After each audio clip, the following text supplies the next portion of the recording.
Today I'm taking you on a little art estate to the botanical gardens, and I will also talk about how I used to hate my art and how I overcame that. Well, to be honest, I still don't always like my art, but it is getting better. This video is for you if you struggle with your art or if you simply just love botanical gardens, or maybe both. Please feel free to take screenshots and draw some plants yourself. Just so you know, it's going to be like a little podcast. So, let's start at the beginning. When I was a little girl, I was already very creative. I loved doing all kinds of crafts and drawing. In high school, I decided I wanted to go to art school and nothing else. There was no other option. And so to art school I went. I studied illustration, which might sound like you need to draw actually really well and true to nature, but that wasn't the case at all. I don't think I would have been accepted otherwise, as I am really bad at drawing. And going to art school sure was a dream come true, but also very, very hard. It's not as simple as finishing an assignment or write an essay. You pour your whole soul into a project, a piece of art, only for it to be destroyed by teachers' opinions. It's really difficult not to take things personal. In the end, I failed graduating twice. Third time's the charm, right? However, my love for making art and illustration has already been destroyed. I hated everything I made. I didn't like myself either. And ever since I started art school, I had the nagging feeling I wasn't any good. And I don't mean this in a cruel, condescending way, but just a feeling that was looming over me. Maybe this quote by Ira Glass will explain it a little bit better. It goes like this: nobody tells this to people who are beginners. I wish someone told me. All of us who do creative work, we get into it because we have good taste. But there is a gap.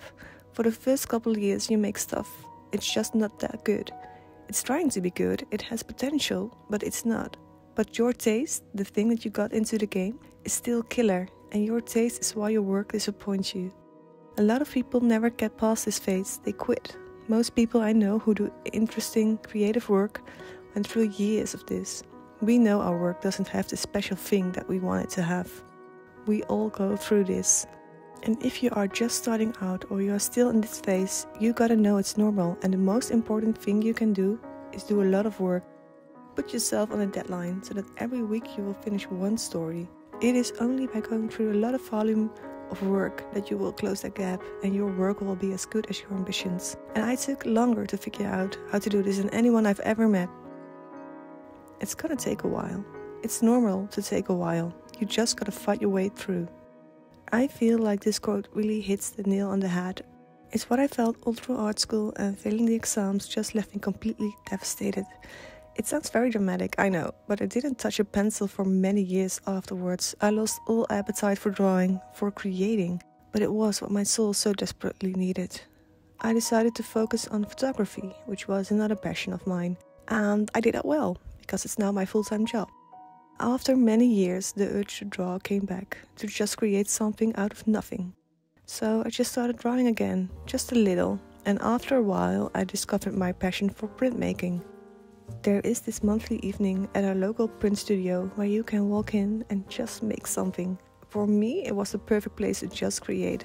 I never knew what to make, so I always went for something simple, plants, and just stuck with that ever since. I don't want to draw children's books or something very conceptual anymore. I don't necessarily want to make art, I just want to create.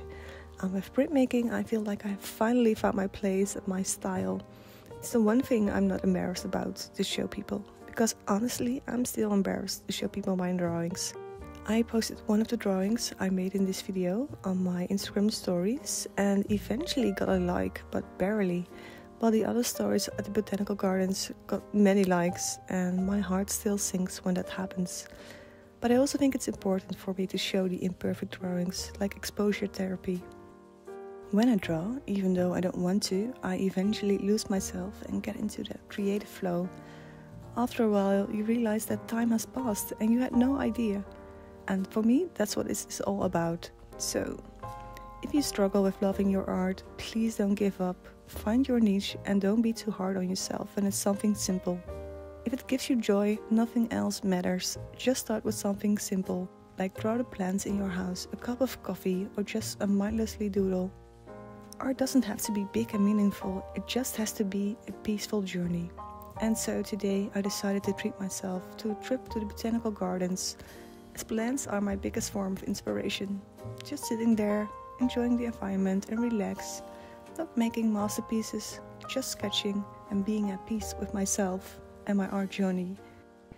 In the end, I let go of the need to be perfect. This is easier said than done, of course, and honestly, still a work in progress.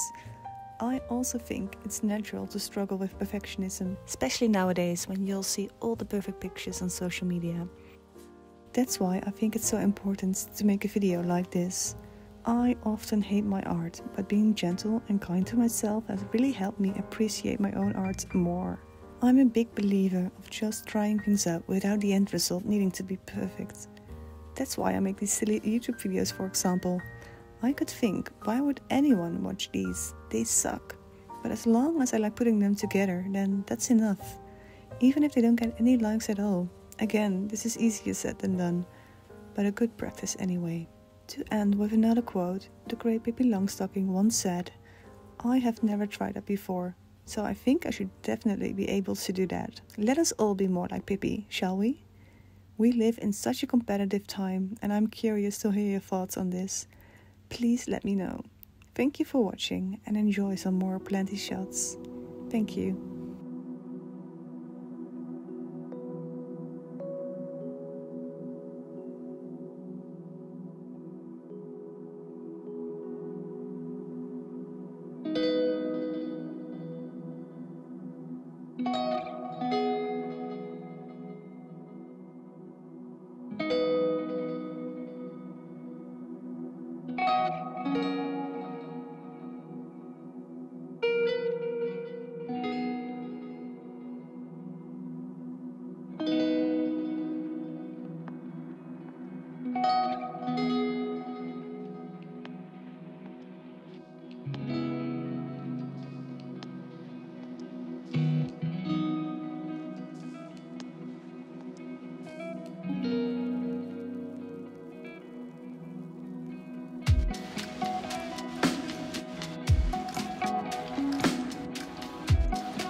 Thank you.